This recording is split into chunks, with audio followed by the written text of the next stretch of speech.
প্রিয় বোনেরা, প্রিয় ভাইরা, আপনারা শুনছেন খাতুন। সাথে আছি আমি আফসানা মিমি। খাতুন কথা বলবে বাংলাদেশের নারীদের নিয়ে, আপনাকে নিয়ে, আমাকে নিয়ে, আমাদের অভিজ্ঞতা, আমাদের সাহস, আমাদের শক্তি এবং আমাদের স্বপ্ন নিয়ে।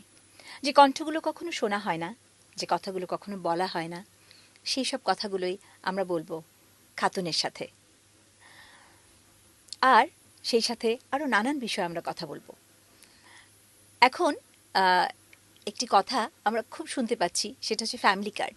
আগামী 10ই মার্চ বাংলাদেশ সরকার পরীক্ষামূলকভাবে ফ্যামিলি কার্ড চালু করতে যাচ্ছে বাংলাদেশের 14টি উপজেলায়। তো চলুন জেনে নিই এই ফ্যামিলি কার্ড বিষয়টা আসলে কী।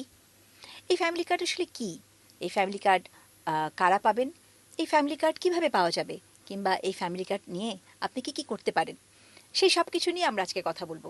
সাথে আছেন বিল বাংলাদেশ থেকে ইরাদ কাসার। ইরাদ, আপনাকে স্বাগত। ধন্যবাদ আপা। আপনারা শুনছেন খাতুন। চলুন জেনে নিই এই ফ্যামিলি কার্ড আসলে কি। ফ্যামিলি কার্ড এমন একটি কার্ড যা সরকার একটি পরিবারকে দিচ্ছে, এবং সেই পরিবারের প্রতি 5 জনের জন্য একটি ফ্যামিলি কার্ড বরাদ্দ হবে, এবং এই ফ্যামিলি কার্ডটি বরাদ্দ হবে ওই পরিবারের প্রধান নারী সদস্যর নামে। তিনি হতে পারেন ওই পরিবারটির মা, হতে পারেন স্ত্রী, হতে পারেন বোন কিংবা কন্যা। আপনার নামই হবে এই ফ্যামিলি কার্ড। ঠিক বলছি ইরাদ? জি, এবং ওই প্রধান নারী সদস্য যিনি হবেন ওনার বয়স কমপক্ষে 18 হতে হবে। হ্যাঁ, আপনার বয়স সীমা হতে হবে কমপক্ষে 18 বছর। কিভাবে আপনি এই ফ্যামিলি কার্ডের জন্য আবেদন করতে পারবেন? আবেদনের সাথে দিতে হবে আপনার জাতীয় পরিচয়পত্র এবং একটি ফোন নম্বর, যেই ফোন নম্বরটি ওই জাতীয় পরিচয়পত্রের সাথে যুক্ত। তার মানে ওই জাতীয় পরিচয়পত্রের সাথেই এই ফোন নম্বরটি রেজিস্ট্রেশনকৃত। এভাবেই আপনি আবেদনটি করতে পারবেন। সবচেয়ে গুরুত্বপূর্ণ হচ্ছে কোনো টাকা পয়সার প্রয়োজন নেই। এই ফ্যামিলি কার্ডটি পাওয়ার জন্য আপনাকে কোনো টাকা পয়সা খরচ করতে হবে না। এটি সরকার আপনাকে দিচ্ছে, আপনার পরিবারকে দিচ্ছে। আপনারা শুনছেন খাতুন। চলুন জেনে নিই এই ফ্যামিলি কার্ডে কী কী সুবিধা আছে, বা এই ফ্যামিলি কার্ড আপনি কীভাবে ব্যবহার করতে পারেন। এই ফ্যামিলি কার্ডের মাধ্যমে সরকার আপনার কাছে প্রতি মাসে পৌঁছে দিচ্ছে 2,500 টাকা, এবং এই 2,500 টাকা দিয়ে আপনি আপনার পরিবারের প্রয়োজনগুলো মেটাতে পারবেন। যেমন তেমনি এই 2,500 টাকা কিন্তু বছরে 12 মাসে গিয়ে দাঁড়াচ্ছে 30,000 টাকা। তাহলে কিন্তু এখানে আপনার আরও সুন্দরভাবে অনেক কিছু চিন্তা করার সুযোগ রয়ে গেছে। ইরাদ, আপনি বোধহয় কিছু মানুষের সাথে কথা বলেছেন এবং আপনার কাছে একটা সার্ভে রিপোর্ট আছে। জি, আমি কয়েকজনের সাথে কথা বলে দেখেছি যে ওনাদের মান্থলি বেতন হচ্ছে 7,500 থেকে 8,000 টাকা। তো আমি যখন ওই আপাদের সাথে কথা বললাম যে আপনি কার্ডের ব্যাপারে এই 2,500 টাকা দিয়ে কী প্ল্যান করছেন, ওনারা বললেন যে প্রথমত ওনার মেয়ের শিক্ষার জন্য উনি টাকাটা খরচ করতে চান। তারপর আমি বললাম ঠিক আছে। সেকেন্ড, উনি ওনার বাজারের চাপের কথা বললেন। আমি বললাম যে বাজার খরচে আমি এটাকে ব্যবহার করতে চাই। আমি অবাক হয়ে উনি জিজ্ঞেস করলাম যে তাহলে আপনি নিজের জন্য কি করবেন। পরে উনি চিন্তা করে বলে যে আমার কিছু ঔষধপত্র কিনতে আমি সাহায্য করবে এই টাকাটা আমাকে। এবং নিজেকে আপনি তৃতীয়তে রাখলেন। তখন উনি বললেন যে সরকার তো এটা একটা ফ্যামিলি কার্ড দিচ্ছে, যদি আমার ফ্যামিলি উপকৃত হয় আমি সরাসরি উপকৃত হচ্ছি। এই চিন্তা ভাবনাটা আসলে ওনাদের কাছ থেকে শুনে এটা আমাকে নাড়া দেয়, এবং আমার কাছে মনে হয় যে এই ফ্যামিলি কার্ড আমাদের বাংলাদেশের চিন্তা ভাবনায় একটা বিশাল পরিবর্তন আনতে যাচ্ছে, যেটা খুবই প্রভাব বিস্তার করবে আমাদের সামনের বাংলাদেশের জন্য।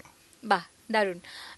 আসলেই তো আমাদের এই আবহমান বাংলা সংস্কৃতির কিন্তু মূল শক্তিটাই হচ্ছে পরিবারের বন্ধন। কিন্তু এখন আমরা যে আমিত্ববাদের প্রচলন দেখছি, আমি আমি আমি হ্যাঁ, এইখান থেকে আমার ধারণা এই কার্ডটা আবার এই বাংলার যে মূল চালিকা শক্তি পরিবার, এটাকে ফোকাসে নিয়ে এসেছে। বাহ, দারুণ। তাহলে এই ফ্যামিলি কার্ডের এই 2,500 টাকা যেমন আমরা খরচ করতে পারবো, আপনারা খরচ করতে পারবেন পরিবারের ছোট ছোট প্রয়োজন মেটাবার জন্য, শিক্ষার প্রয়োজন, স্বাস্থ্যের প্রয়োজন। তেমনি কিন্তু ছোট ছোট সঞ্চয় তৈরি করে, এবং সেটার মাধ্যমে কিন্তু একটা বিনিয়োগের দিকেও আপনি যেতে পারবেন। 2,500 টাকা মাসে, বছরে কিন্তু সেটা 30,000 টাকা। এখানে কিন্তু আপনার একটি সুন্দর পরিকল্পনার সুযোগ রয়েছে, তাই না? ইয়েস, আপনি আপনার কথা যদি ধরি 30, পরের বছরেই কিন্তু এটা 60, তার পরের বছরে 90, চতুর্থ বছরে এটা কিন্তু 1 লাখ টাকা ছাড়িয়ে যাচ্ছে। আপনি তখন প্রথম বছরে হয়তো এটা প্রভাব বোঝা যায় না, কিন্তু যখন আপনি এই টাকাগুলো একসাথে জমা শুরু করবে, তখন যেমন আপনি এটা নিয়ে একটা উদ্যোগ নিতে পারেন, আপনি এটা বিনিয়োগও করতে পারেন। এবং এইভাবেই আসলে যে লং টার্ম পরিকল্পনা করার যে একটা সুযোগ, এইটা কিন্তু তৈরি করছে ফ্যামিলি কার্ড।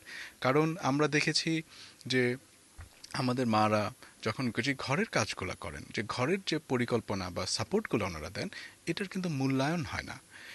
এই ফ্যামিলি কার্ড প্রথমবারের মতো তাকে এই সেই স্বীকৃতিটা সেই দিচ্ছে। স্বীকৃতি, সেই মূল্যায়নটা আসতেছে। আমার মনে হয় এটা দিয়েই এটা একটা বড় পদক্ষেপ সামনের দিকে নিয়ে যাচ্ছে। এই জন্যই মনে হয় এটাকে কোনো নারী কার্ড বা স্ত্রী কার্ড বলা হচ্ছে না, রাদার একটা ফ্যামিলি ফ্যামিলি কার্ড। কার্ড বলা হচ্ছে। Right, right. আপনারা শুনছেন খাতুন। তাহলে পরিবারের ওই নারী সদস্য এবং তার ওই সুন্দর চিন্তাগুলো নিয়ে একটি পরিবার যেমন ফ্যামিলি কার্ডকে সাথে নিয়ে এগিয়ে যাবে, সেই সাথে কিন্তু এগিয়ে যাবে আমাদের এই সমাজটা। আর যখন আমাদের সমাজ এবং পরিবার এগিয়ে যায়, তখন আসলে এগিয়ে যায় আমাদের রাষ্ট্র এবং আমাদের বাংলাদেশ। এবং আমাদের বাংলাদেশ। ধন্যবাদ ইরাদ আপনাকে। চলুন আমরা একটি সুন্দর বাংলাদেশের স্বপ্ন নিয়ে এগিয়ে যাই সবাই একসাথে।